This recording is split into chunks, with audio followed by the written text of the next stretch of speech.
Welcome back to Under Oath. I'm attorney Jeff Kaufman, sitting next to my partner Craig Lynd. Now, I've been talking for about the last couple of years about AI and the way the models are getting better and how entertainment is going to be as easy as us just saying, hey, Seinfeld season, do the next season. And everyone's going, Jeff, it's not going to be that good. It's not going to be that clean. I said, yeah, actors are going to sell their likenesses and you're going to have like the 50 best actors in an action movie redoing Die Hard 7. I mean, it's going to be amazing. Everyone's going, I don't believe it. Now that you've seen the Tom Cruise. I didn't see the Tom Cruise, Brad Pitt video until just now. And I got to tell you, that is impressive. So I can make a movie right now. I can go to my computer, just tell AI, make me this movie, and it'll do it. You can make scenes. Oh, what kind of movie do we want to make, Jeff? I want to be the hero in my movie. You want to be the hero. And you'll be the villain. So you could beat Vin Diesel. Oh. And remember this, Vin Diesel doesn't allow himself to get beaten in movies, but we can make one that way. Oh. You know, because in his riders, it says, no, I can't be knocked down. We don't care about his riders anymore. I don't need them anymore. Now, Disney and Paramount are upset. They're already sending cease and desist to these companies in China. Sorry, that's a horrible Trump. But I mean, that's... Let me know how that works out. Do they care? Can we do anything about it? China don't care about nothing. Yeah. Slap another tariff on them, see if they care. No, that's the thing about laws. If you can't enforce the law, it's not really a law. It's just kind of a suggestion. I want you to know something. We do have things made in China. Alibaba knocks out a bunch of stuff for us.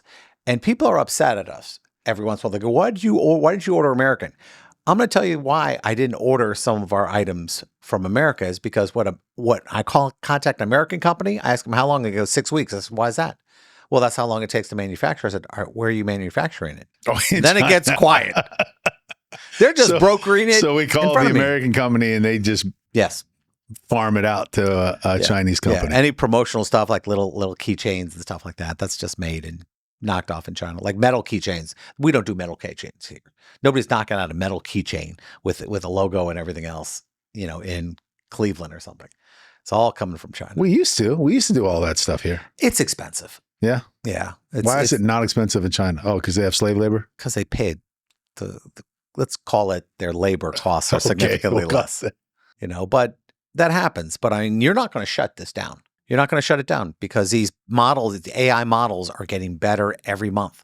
Yeah, that was impressive. I would have bet $1,000 that was a real movie with Tom Cruise and Brad Pitt in it. NVIDIA's new chips and new storage are so ridiculously unbelievable that you'll be able to knock this stuff out. Yeah. I'd be surprised if it takes more than 10 minutes to process in the future. Oh, man, I can redo all the movies I don't like and have them end the way I want them. Like Clint Eastwood like movies every Stephen King movie ever. I can do the ending so that it's good. Stop it. No, they're great all the way up until the ending. Do you know how much heat we take every time you bust on Stephen King? Oh, come on. People love Stephen King. He doesn't know how to end a book. He knows how to start one. Christine was good. Really well. Christine and he was knows good. how to do all the middle stuff really well. He just doesn't know how to cut it off. You think the endings. He doesn't know how to end it. You know what I think it is about Stephen King? The stories are fantastic. The characters are amazing.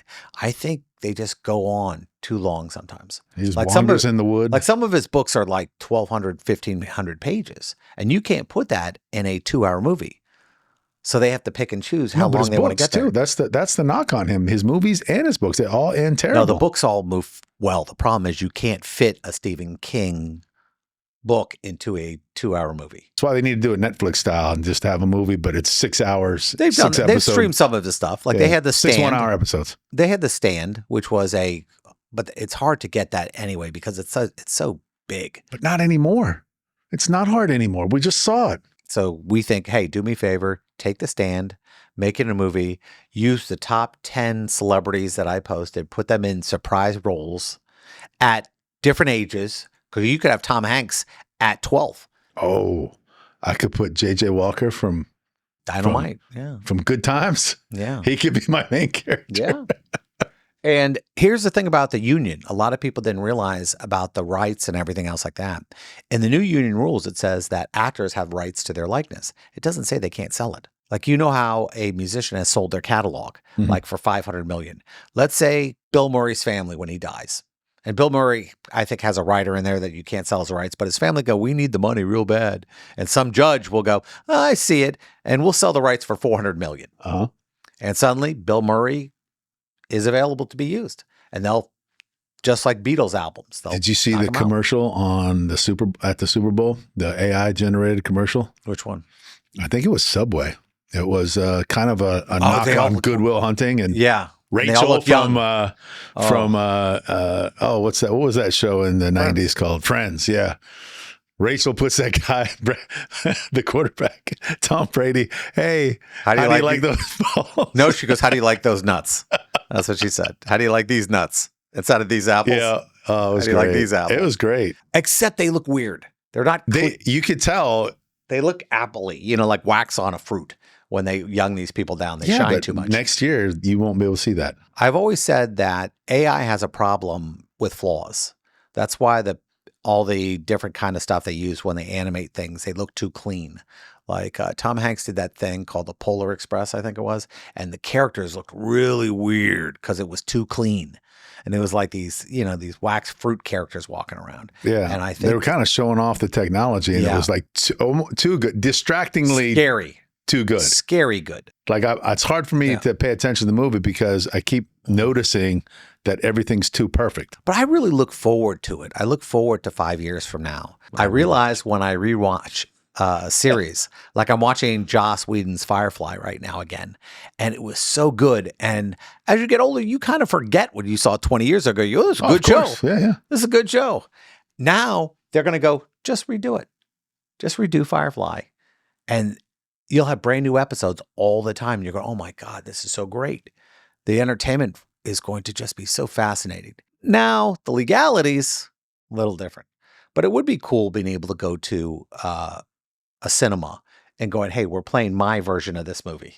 That is a slippery slope because, and here's why. We are, and I agree with you, we are going to get to the point where I can just go to my computer and I can watch the movie that I want to watch based on some basic movie. And you can do the same thing, but we won't see the same movie when we do that. And then what do we have as a culture? Like movies are those things that we share as a culture. Songs are those things that we share as a culture. Now everybody's just creating their own songs and creating their own movies and creating their own stories. Mm-hmm. Now there's nothing for us to share. And this is what it's going to be. There's going to be a revolution. They're going to be the people who are locked into their media, and then the people who are boycotting it, where they go, listen, I don't watch TV. I play chess. I go back and I do all the old school things. I don't have before there was a TV, before there was a radio. It's going to be interesting. And a lot of artistic people are going to be upset about this, creative people.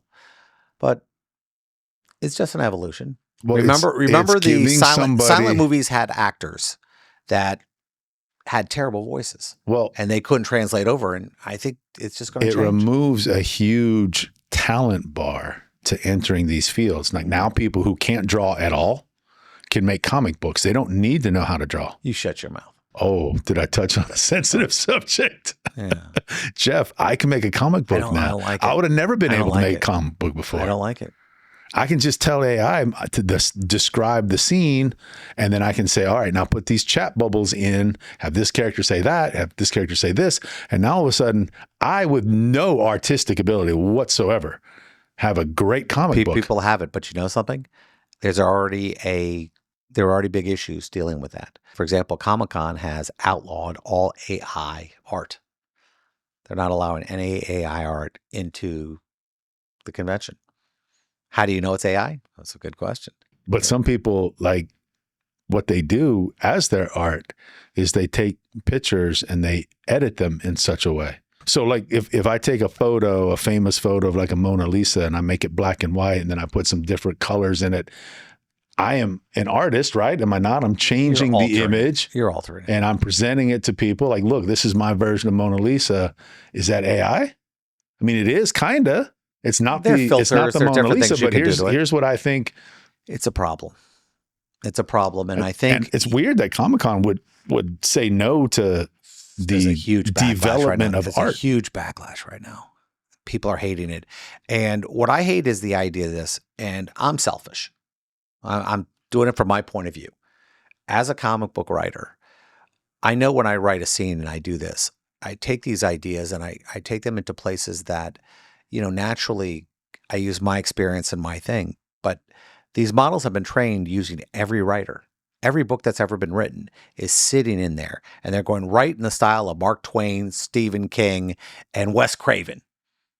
Yeah. And it'll put all those three together. You know what's sad though, Jeff? What's going to happen is that nobody is going to pursue perfecting a craft. Nobody is going to sit down when they're 14. I'm talking about 10, 15 years from now.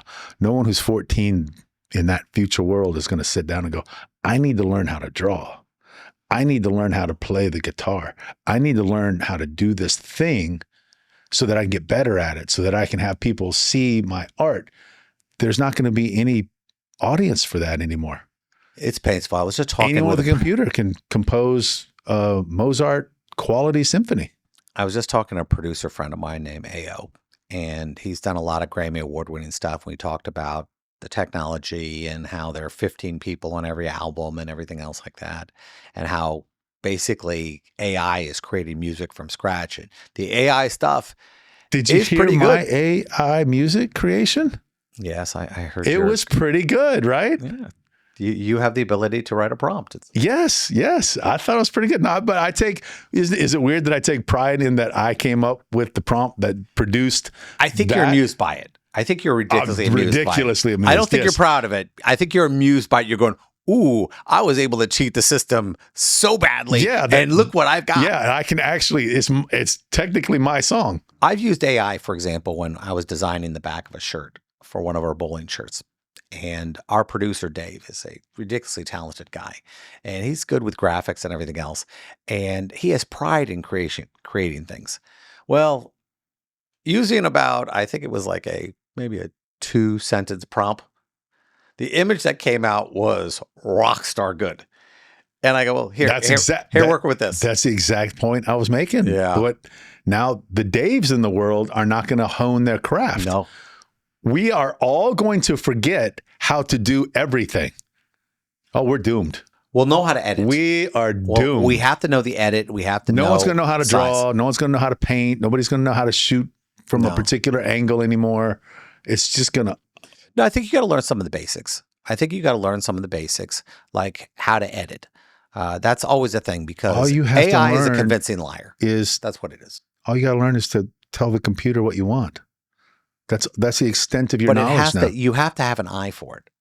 Like, for example, like when we talk about negative space and things like that, you have to understand that because AI might not get that. Hey, do me a favor, get rid of the negative space on the left side. Some people don't know how it's centered. They don't know shots. Hey, I need the left shot, the right shot, have the camera floating away. I mean, there's still going to be decisions to be made. And edits. Hey, change this around. Do it from the right side. Do it from the back side. So there'll always be some creativity in that you're going to want to fix something. But you are right. A lot of the heavy lifting is going to go away. And the legal challenges and the lawsuits,